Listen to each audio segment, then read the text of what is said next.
അതിനുശേഷം കാര്യഗൗരവം മനസ്സിലാക്കി ഏകപത്നി വ്രതധരനാണ് ഞാൻ, അതുകൊണ്ട്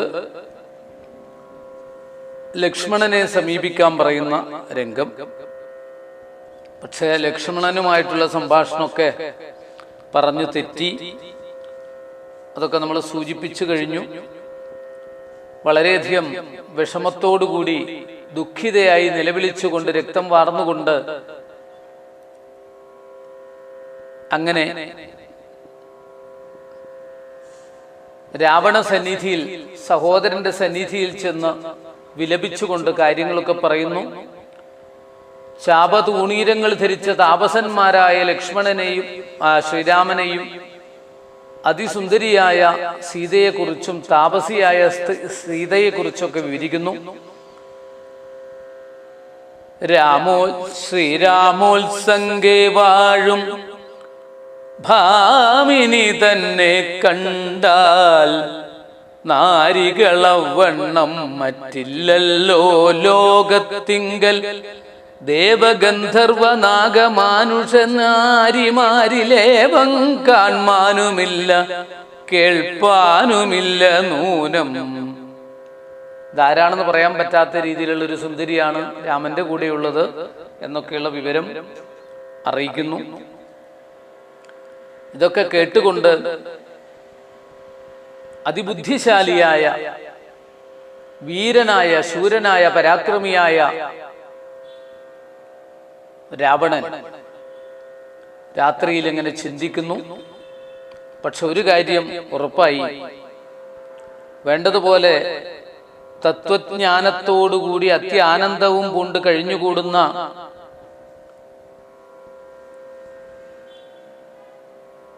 രാക്ഷസ രാജാവായ രാവണന് മനസ്സിലായി, മനസ്സിൽ തെളിഞ്ഞു വന്നു, സാക്ഷാൽ ശ്രീനാരായണൻ രാമനെന്നറിഞ്ഞഥ രാക്ഷസ പ്രവരരും പൂർവവൃത്താന്തമോർത്താൻ. രാക്ഷസ പ്രവരനും പൂർവവൃത്താന്തം, തന്റെ മുൻ ചരിത്രങ്ങള്, മുൻ ജന്മത്തെ കുറിച്ചൊക്കെ ഓർത്തു. വിദ്വേഷ ബുദ്ധ്യാരാമൻ തന്നെ പ്രാപിക്കയേയുള്ളൂ, ഭക്തി കൊണ്ടെന്നിൽ പ്രസാദിക്കില്ല അഖിലേശ്വരൻ. ഇത് വേണ്ടതുപോലെ ശ്രദ്ധിക്കുക. വൈകുണ്ഠമൂർത്തിയായ ശ്രീനാരായണന്റെ, വൈകുണ്ഠത്തിന്റെ ആ ഗോപുരത്തിന്റെ കാവൽക്കാരായിരിക്കുന്ന ജയവിജയന്മാരാണ് സനകാദി ഋഷീശ്വരന്മാരുടെ ശാപത്തിന്റെ ഫലമായിട്ട് 3 ജന്മം അസുര യോനിയിൽ പിറക്കാൻ ഇടവരട്ടെ എന്നുള്ള ശാപം ഏറ്റെടുത്താണ് രാവണനും കുംഭകർണനുമായിട്ട് ജനിക്കുന്നത്. ഹിരണ്യാക്ഷനും ഹിരണ്യകശിപുവുമായിട്ടുള്ള ജന്മം.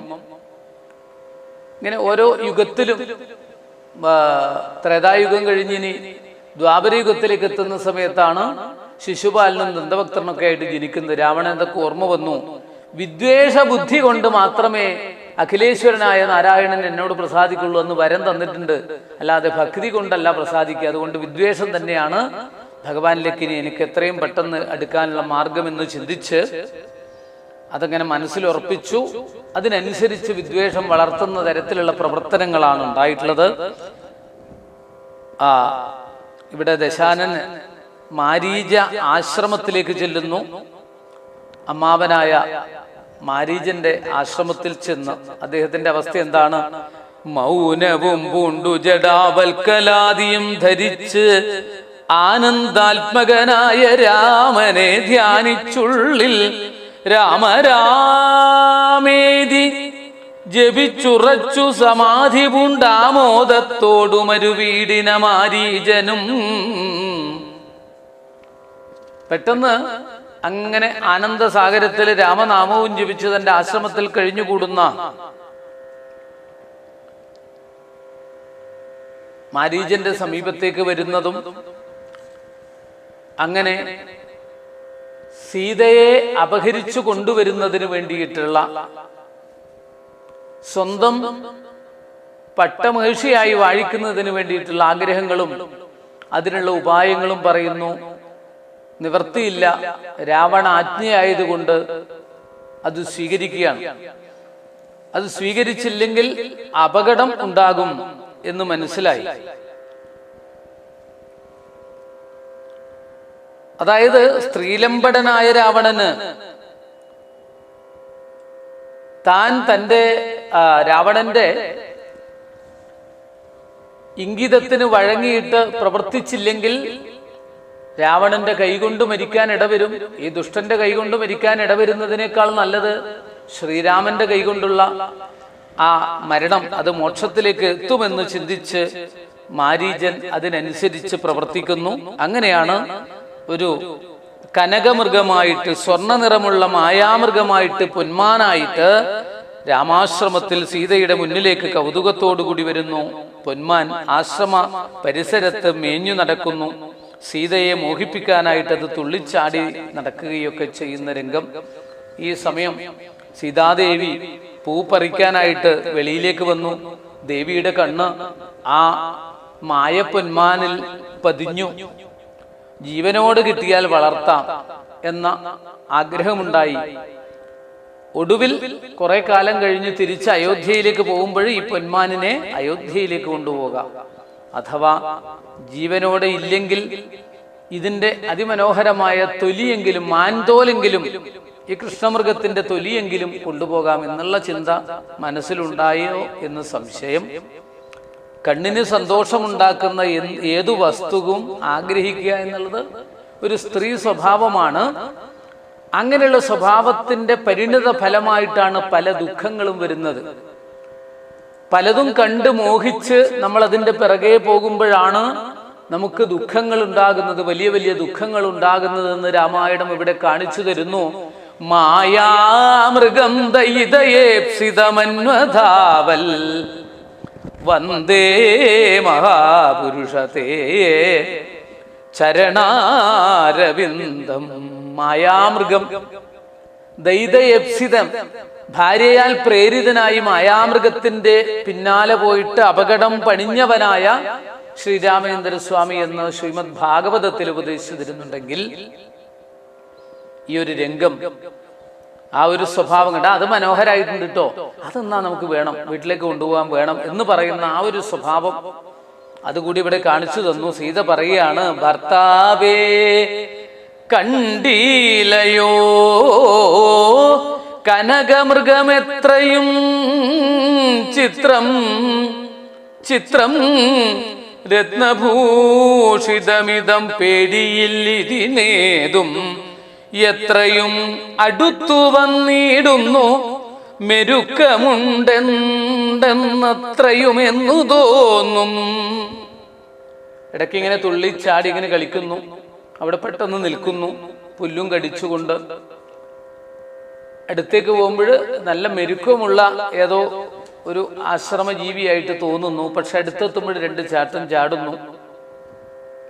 ഇതൊക്കെയാണ് സീതയെ ആകർഷിച്ചു. ലക്ഷ്മണനെയും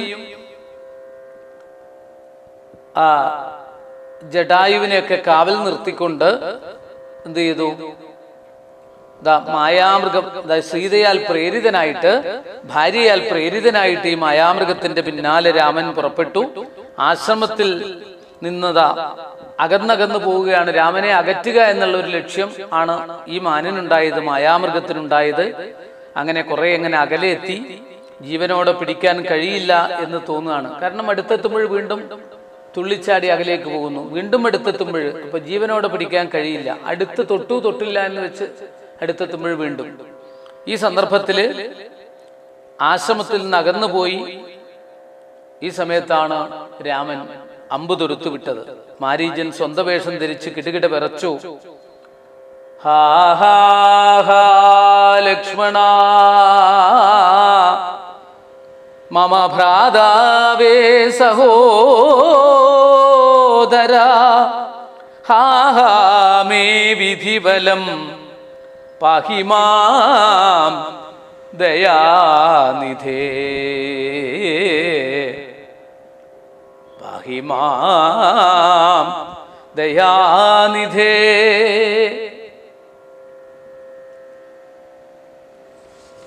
രക്ഷയില്ല.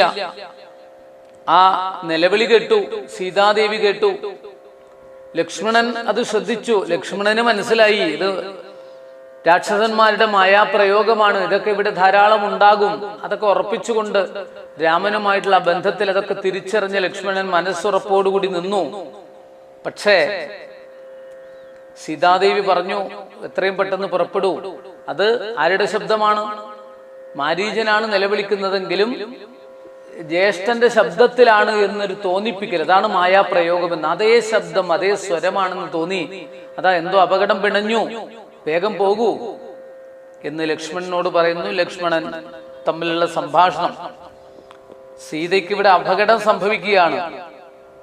ആപത്തു വന്നങ്ങടുക്കുന്ന നേരത്ത് ശോഭിക്കയില്ലടോ സജ്ജന ഭാഷിതം. പലതും പറഞ്ഞു നോക്കി, പക്ഷെ രക്ഷയില്ല. പെട്ടെന്ന് രക്ഷിച്ചുകൊള്ളൂ ലക്ഷ്മണ എന്ന ആ വാക്ക് കേട്ട് ലക്ഷ്മണന് മനസ്സിലായി, പോയാൽ അപകടമാണ്, പോകാതിരുന്നാലോ. സീത പലതും ഇവിടെ ചിന്തിക്കാൻ തുടങ്ങി, തെറ്റിദ്ധാരണ പരത്തുന്ന തരത്തിലുള്ള വാക്കുകളൊക്കെ പറയാൻ തുടങ്ങി. ഇനി പോവുക തന്നെയാണ് രക്ഷ എന്ന് മനസ്സിലാക്കി ഒരു അടയാളം, അതായത് ഒരു വര വരച്ച് ലക്ഷ്മണ രേഖ എന്ന് പറയും. ഇതിനുള്ളിൽ മാത്രം നിന്നാൽ മതി, ഇതിനപ്പുറത്തേക്ക് പോകരുത് എന്നൊക്കെ പറഞ്ഞു വനദേവതമാരെ ഏൽപ്പിച്ച് ലക്ഷ്മണൻ പോകുന്നു. ഇവിടെയാണ് സീതയ്ക്ക് അപകടമുണ്ടാകുന്നത്, രാമന് അപകടമുണ്ടാകുന്നത്. സീതയുടെ വാക്കുകൾ അപകടത്തിന് കാരണമായി. ഇല്ലാത്തത് ഉണ്ട് എന്നുള്ള തോന്നലാണ് അപകടത്തിന് കാരണം. നല്ല വസ്തുക്കൾ, കനകം, സ്വർണം ഇവയ്ക്ക് പിന്നാലെ പോകുന്നതാണ് മനുഷ്യന് ദുഃഖത്തിന്, ജീവനാശത്തിനൊക്കെ കാരണമാകുന്നതെന്നുള്ള മഹത്തായ സന്ദേശം. ഒളിഞ്ഞു നിന്നിരുന്ന രാവണൻ ഈ സമയത്ത് സന്യാസി വേഷം ധരിച്ചിട്ടാണ് വരുന്നത്. സന്യാസി വേഷത്തിന്റെ മഹത്വം, പവിത്രവും പരിപാവനവുമായ സ്ഥാനമാണ് സന്യാസിമാർക്കുള്ളത്. അത് തെറ്റിദ്ധാരണ ഇല്ലാതാക്കുന്ന ഒരു സ്ഥാനം കൂടിയാണ്. ഒരു മഹർഷിയുടെ വേഷത്തിൽ യോഗദണ്ഡും കമണ്ഡലവും കാവ്യവസ്ത്രമൊക്കെ ആയിട്ട്, രുദ്രാക്ഷമൊക്കെ ആയിട്ട്, ജഡാമകുടൊക്കെ ഇങ്ങനെ കെട്ടിവെച്ചുകൊണ്ടുള്ള ഒരു കേമനായ മഹർഷിയായിട്ട് വന്നു. ജഡാധാരി അടുത്തിങ്ങനെ എത്തി. പിന്നീട് സംഭവം പറയുന്നു. തന്റെ ഭാര്യാപദം സ്വീകരിക്കണം എന്ന് സീതയോട് അഭ്യർത്ഥിക്കുന്ന രംഗം. ഇത് കേട്ട് സീത എതിർത്തു. സിംഹിയെ കുറുക്കൻ ശുശ്രൂഷിക്കുന്നത് പോലെ, വിഷപ്പാമ്പിന്റെ പല്ലെടുക്കുന്നത് പോലെ, ഈച്ചയ്ക്ക് നെയ്യ് ദഹിക്കാത്തത് പോലെ ഞാൻ നിനക്ക് ദഹിക്കില്ല എന്നൊക്കെ പറയുന്നു. വിശ്രവസിന്റെ, വൈശ്രവണന്റെ അനുജനായ വിശ്രവസിന്റെ വൈശ്രവണന്റെ സഹോദരൻ, കുബേരന്റെ അനുജൻ ഇതാ സീതയെ അപഹരിച്ച്. പണ്ട് ആ വൈശ്രവണനെ തോൽപ്പിച്ചിട്ടാണ് പുഷ്പക വിമാനം കൈക്കലാക്കിയത്. ആ പുഷ്പക വിമാനത്തിലാണ് കയറ്റിയിട്ട് ആകാശത്തേക്ക് ഉയർത്തുന്ന സീതാ അപഹരണത്തിലൂടെ. സീത ലക്ഷ്മണന്മാരെ, രാമലക്ഷ്മണന്മാരെ വിളിച്ച് നിലവിളിക്കുന്നു. ജഡായു കണ്ടു. ദേവി വിവരങ്ങളൊക്കെ പറഞ്ഞു. വയസ്സേറെയായ ജഡായു യുദ്ധം ചെയ്തു രാവണനുമായിട്ട്. ഗംഭീര യുദ്ധം, തേര് തകർന്നു. രാവണൻ ഭൂമിയിൽ ഇറങ്ങി. ക്രുദ്ധനായ രാവണൻ ജഡായുവിന്റെ ചിറകും കാലും വെട്ടി. സീതയെ രാവണൻ അതാ പിടിച്ചു വലിച്ച് ആകാശം മാർഗെ കൊണ്ടുപോകുന്നു. ഒരു കാലിലെ നൂപുരം, പാദസ്വരം, കഴുത്തിലണിഞ്ഞ ചന്ദ്രഹാരം അത് വീണു. കാട്ടിന് മുകളിലൂടെ ആണ് യാത്ര. അങ്ങനെയാണ് അകലെ ഇരിക്കുന്ന 4-5 വാനരന്മാരെ കാണുന്നു. തന്റെ ചില ആഭരണങ്ങൾ താഴേക്ക് ഇട്ടുകൊടുത്തു. വാനരന്മാര് എന്തെങ്കിലും ചെയ്യും മുമ്പേ രാവണൻ സാഗരമുകളിലൂടെ പറന്ന് പമ്പ കടന്നു, ലങ്കയിൽ എത്തിച്ചേർന്നു. മാരീച നിഗ്രഹം കഴിഞ്ഞ് രാമൻ മടങ്ങുന്ന രംഗം. സീതാഹരണം അറിഞ്ഞു ദുഃഖിക്കുന്നു. സീത അന്വേഷണം. രാമൻ ദുഃഖിതനായി അങ്ങനെ നിലവിളിച്ചുകൊണ്ട് സഞ്ചരിക്കുന്ന രംഗം. സീത അന്വേഷണം.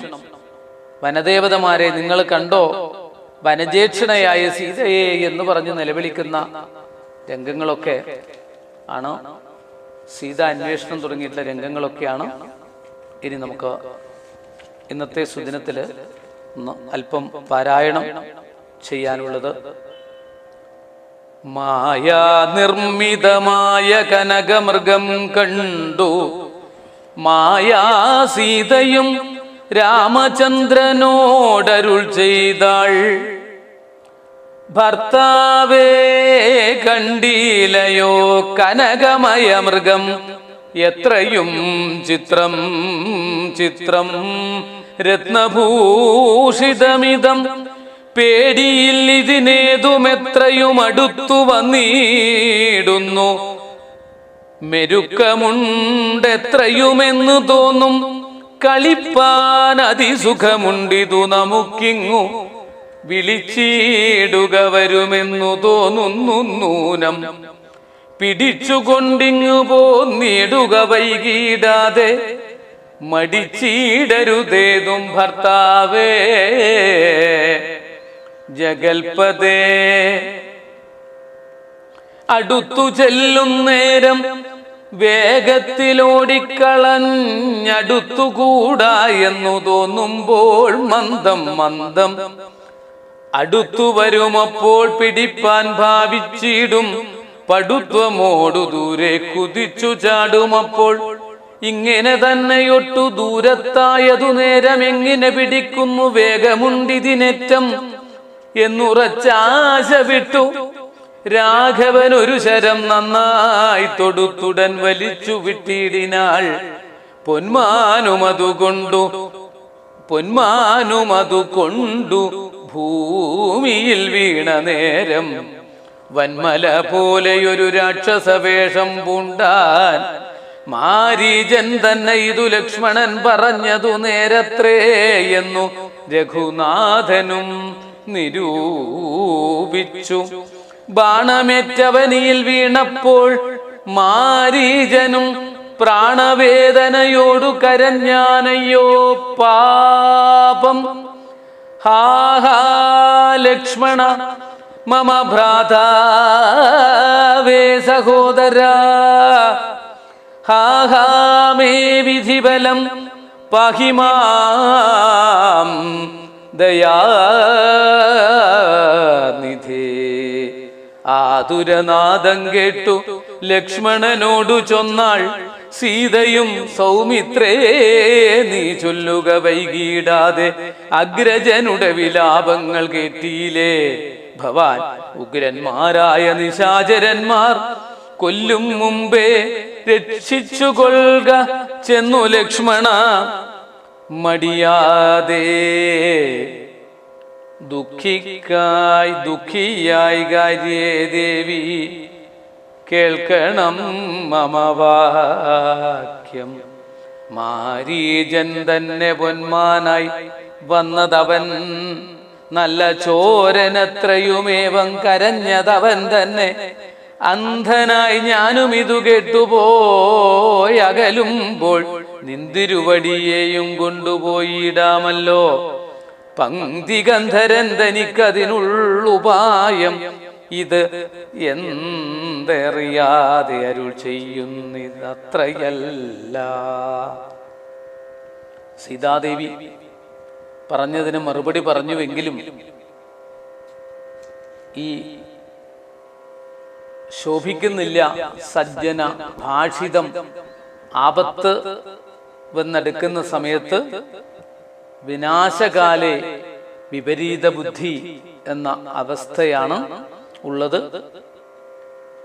ഈ സമയത്താണ് രാവണൻ അപഹരിച്ചു കൊണ്ടുപോകുന്ന രംഗം. തൊട്ടുകൂടുമോ ഹരിപത്നിയെ ശശത്തിനു കഷ്ടമായുള്ള വാക്കു ചൊല്ലാതെ ദുരാത്മാവേ രാമബാണങ്ങൾ കൊണ്ടു മാറിടം പിളർന്നു നീ ഭൂമിയിൽ വീഴാനുള്ള കാരണം ഇതു നൂനം.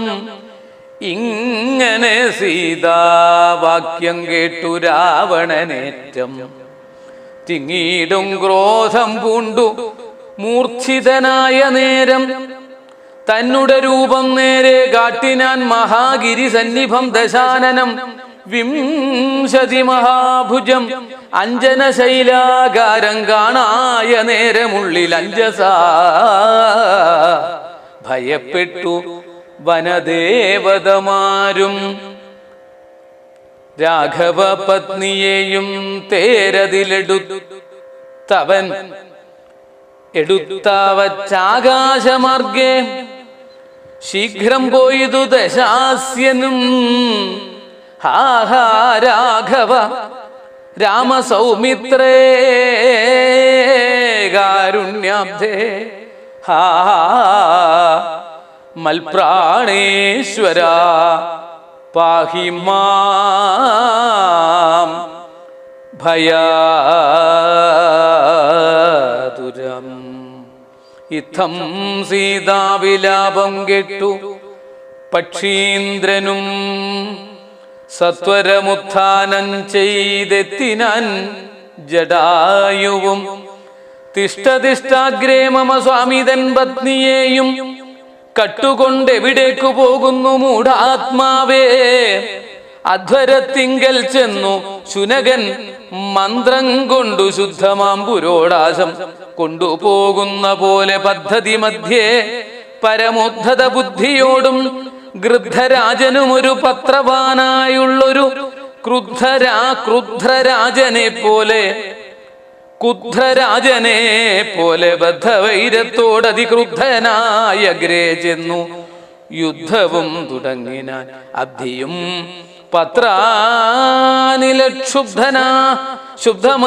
ശുദ്ധമായി ചമയുന്നിതദ്രികളിളകുന്നു വിദ്രുതമതുനേരം.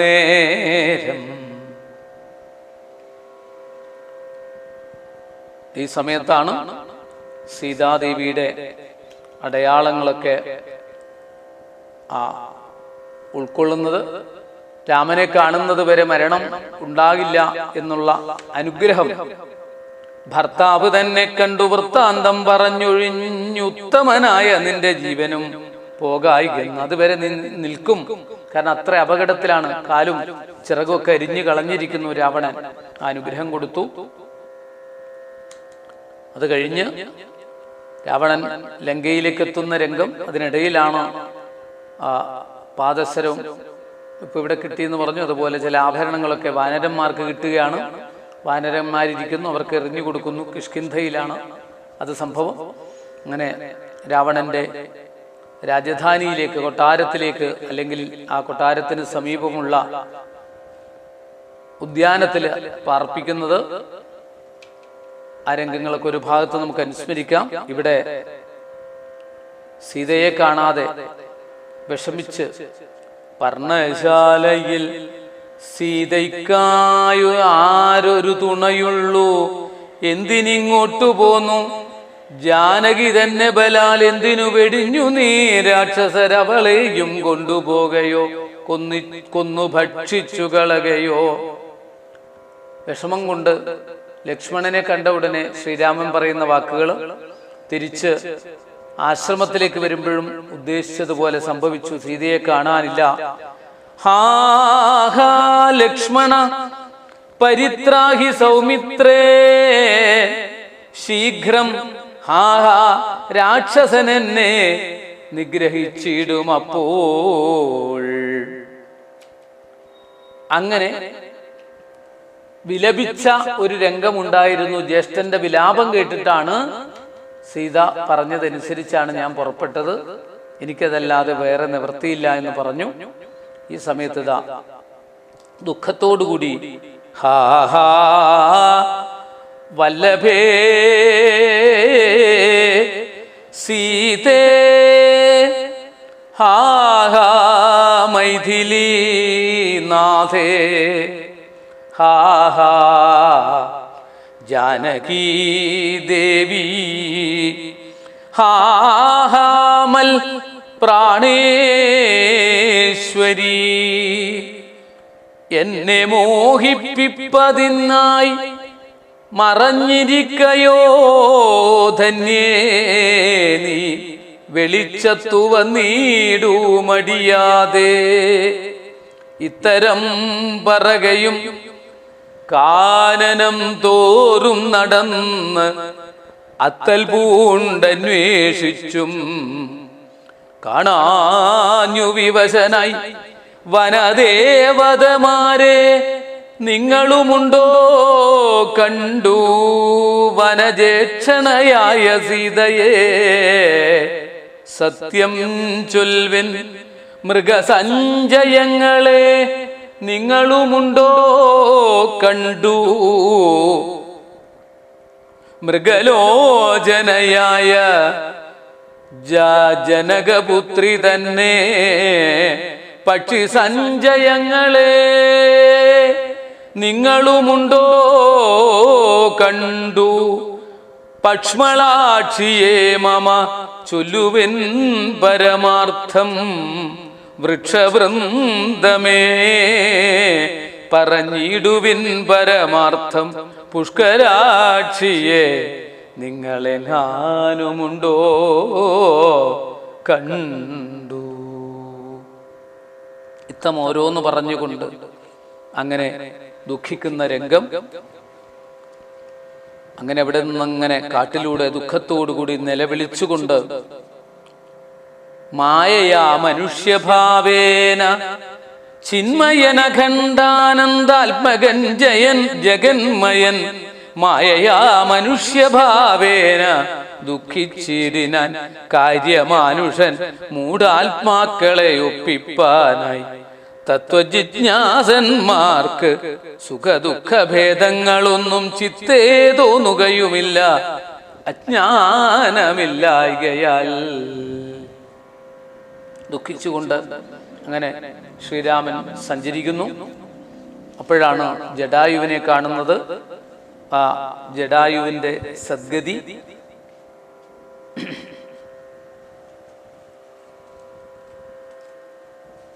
അങ്ങനെ ആ ജടായുവിന് അന്ന് പറഞ്ഞ ജടായുവിൻ്റെ അനുഗ്രഹം കൊടുക്കുന്നതും ജടായുവിൻ്റെ സ്തുതിയും ഒക്കെ ഈ സന്ദർഭത്തിൽ വിവരിച്ച് അതിനുശേഷമാണ് നമ്മളിതാ ആരണ്യകാണ്ഡത്തിൻ്റെ അവസാന ഭാഗത്തിലേക്ക് എത്തുന്നത്. രാമന്റെ സീതാന്വേഷണം, ശ്രീരാമന്റെ വനയാത്ര, അങ്ങനെ യാത്രയാകുന്ന ആ രംഗം, ഇതൊക്കെയാണ് ഇനി അങ്ങോട്ട് നമുക്ക് ചുരുക്കി വർണ്ണിക്കാനുള്ളത്.